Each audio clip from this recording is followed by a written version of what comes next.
I'm not part of government, so to be transparent, although I teach some state university, I don't have access to government data.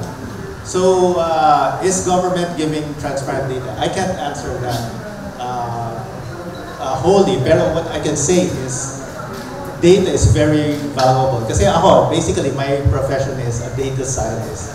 So, pag mali yung data, garbage in, garbage out. We can't make meaningful assessments or insights from bad data. So that's what I can say. Yung mga naririnig nating datos or nakikita natin or pinapublish, generally as a data scientist, I take it with a grain of salt. So, kung baga, you don't accept everything 100% na nakikita mo. Yung training ko is to verify data through my own research. That's not something easy to do. Yes. Pero how do you rate, no? The trust rating ngayon? Ano are more credible pag may consistency sa surveys. So I don't just look at one survey result. I look at multiple survey results for consistencies.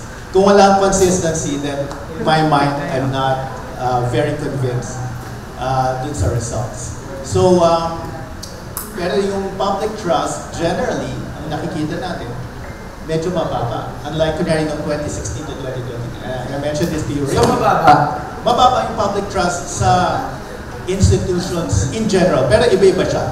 Hindi naman mababa sa lahat. I can imagine DPWH will not have a high trust rating right now. Ang medyo mataas is AFP, Armed Forces of the Philippines. Because? I think because from the public's perspective, they do their job naman. So they defend our, they wage battles against mga terrorists. May nagagawang tama yan. Meron nagagawang tama. At wala ginagawa masyadong mali. Yes, and doon sila nagbe-base na kanilang public trust.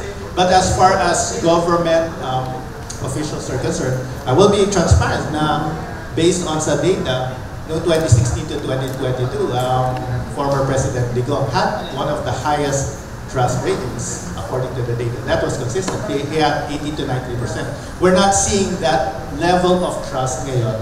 So we're not seeing the time of Duterte, the trust is high. Now it's not as high. So Attorney Panelo, that sounds good to us, doesn't it?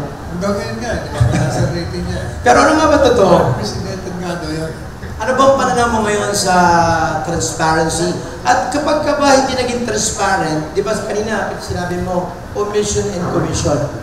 So pwede ako magbigay ng data na totoo, o paano pag hindi ako nagbigay ng data? May mananagot ba pag may maling data? May mananagot ba pag mali ang impormasyon? Tanong mo kung transparent ang gobyerno? In a way. Transparent sa corruption. Ito, yan ang kitang-kita, talagang napaka-transparent. Ang problema, hindi naman gumagalaw. Kaya nagagalit ng tao. Ano ba ang ginasa natin gumawa? Aba, di ba ang gusto ng tao? Alam mo, meron akong ikikwento sa inyo. Matin po ako ng wake ni Eduardo Ermita sa kanyang Susan.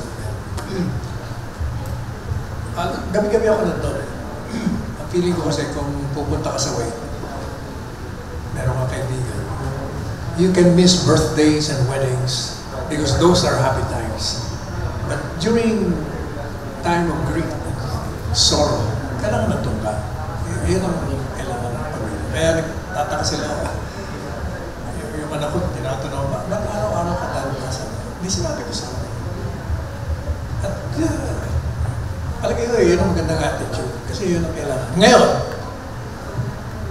dahil yung dalawang dalawang kilala sa libro niya, ang daming tao.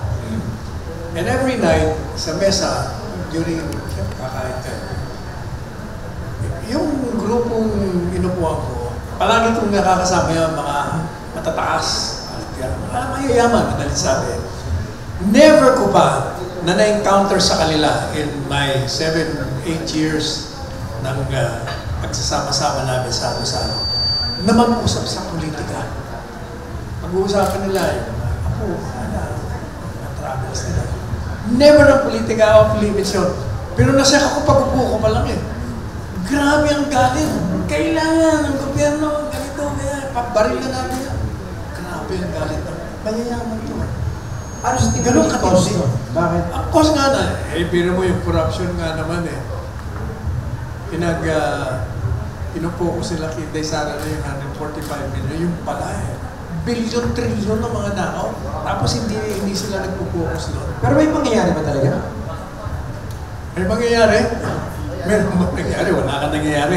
Kaya nga nagagalit ang taong bayan.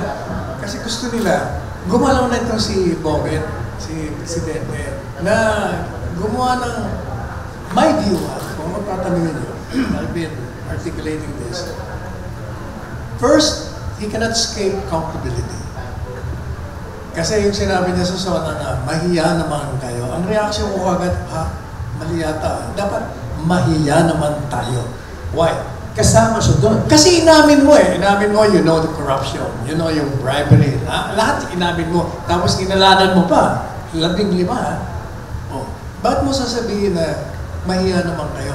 Pero para mag-gain natin ulit yung trust ng publiko, kung ako nga naman ang presidente, anong pwede kong gawin? Una-una ganito. Bakit siya accountable? Hindi ba yung flood control projects anomaly ngayon? Saan ba galing yun? Sinasabi nila, doon sa 2025 budget. Teka muna, sino ba gumagawa ng budget? Department of Budget and Management. Under yung presidente yun. So pag ginawa nila yun, bago nila ibigay sa Kongreso, binibigay mo na kay presidente yun. Ganyan ginagawa namin Kailangan maalam, siyempre, si Presidente Duterte, tatanungin na, patingin nga ng budget. O madali sabi, gano'n din ang ginawa ni Presidente Marcos Jr. So madali sabi, alam niya kung saan allocated lahat ng mga pondo. Dadaan sa kanya.